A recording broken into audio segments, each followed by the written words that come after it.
I never believed in miracles. Until the day my phone rang. And everything I thought I knew about my life cracked open. I was standing in a small kitchen, counting coins on the table, trying to decide whether bread or milk mattered more that day. My son was sitting on the floor, building a tower from broken toy blocks, humming softly, as if he didn't notice how heavy the air felt. When I answered the call, my hands were shaking. When I hung up, I couldn't breathe. I had won the lottery. Not a fantasy amount, not private jet money, but enough to change everything. Enough to finally stop surviving and start living. I didn't scream. I didn't jump. I just sat down on the floor next to my son and cried quietly, so he wouldn't be scared. For years, I had been the quiet one, the man who worked late, spoke little, and accepted whatever came. I wasn't weak, but I was tired of fighting battles that never ended. My wife, Anna, owned a small clothing shop in the mall. At least, on paper, it was hers. In reality, the shop belonged to her uncle, Victor, a powerful man, rich, well-connected, the kind of man who smiled while squeezing your throat. He helped us open the store. That was his word, helped, but help always came with chains. Anna worked 12 hours a day, 7 days a week. Victor took the profits. He decided prices. He controlled suppliers. He reminded her constantly that without him, she was nothing. I knew all of this. I hated it, but I stayed silent, because when you're poor, your pride is the first thing you sacrifice. The day I won the lottery, I decided to do something simple, something honest. I would surprise my wife. I bought a small bouquet of red roses. Not expensive, just real. Then I held my son's hand, and we went to the mall. As we walked down the long corridor, the lights buzzed softly overhead. Stores were closing. The floor echoed under our steps. I felt light, hopeful. For the first time in years, I wasn't afraid of tomorrow. Then I heard the sounds. At first, I thought it was music. Then laughter. Then a man's voice. Sharp, mocking, loud. I stopped. My son looked up at me. "Papa," he whispered. I squeezed his hand. "Stay here, buddy," I said softly. The sounds came from Anna's shop.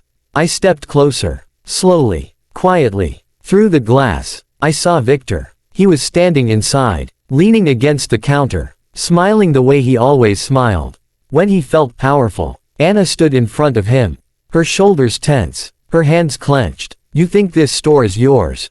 Victor said, laughing. "Without me, you'd be cleaning floors." Anna said nothing. Her eyes were down. "You should be grateful," he continued. "I let you work here. I let you earn something." I felt something break inside my chest.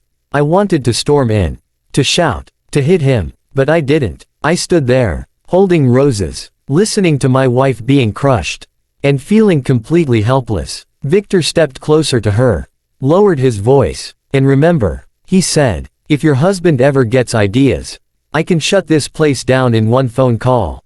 Anna nodded. That nod hurt more than anything. I walked away before they saw me. My son was waiting, looking worried. "Papa, are you okay?" he asked. I knelt down, forced a smile. "Yes," I said, "just tired." That night, I didn't sleep. Sadness sat on my chest like a stone. I had money now, freedom, and yet, I felt smaller than ever. What good was winning, if fear still owned us?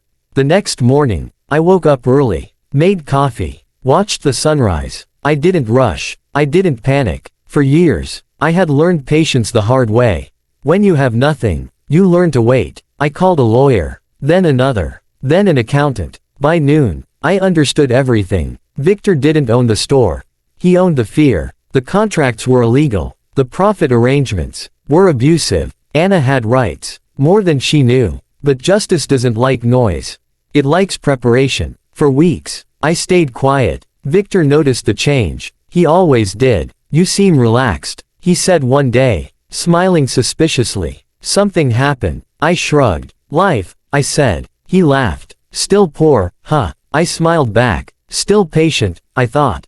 I paid off our debts. Slowly, silently. I put money aside for my son, for Anna, for the future. And then, I made my move. I bought the building next to the mall. Not flashy, not obvious. I invested in suppliers, the same ones Victor used. I didn't touch the shop. Yet, one evening, Victor stormed into our apartment.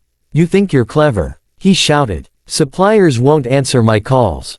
Rents are rising. What are you doing?" Anna froze. I stood up. "Nothing," I said calmly. "Just living." He stepped closer. "You forget who you are," he hissed. I looked him in the eye. "No," I said. I finally remembered. A week later, everything changed. Victor arrived at the shop with his usual confidence. But something was different. There were papers on the counter. Lawyers waiting. Police outside. "What is this?" he demanded. Anna took a breath. For the first time, she didn't look down. "This is mine," she said. "And you're done." Victor laughed, then stopped. The laughter died when the documents came out. Fraud, exploitation, tax evasion. He looked at me then. Really looked. "You," he whispered. I nodded. "I was never weak," I said. "I was just quiet." They took him away that day.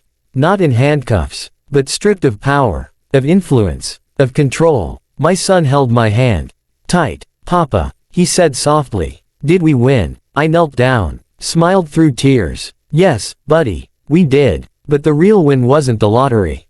It wasn't the money. It was watching fear leave my wife's eyes.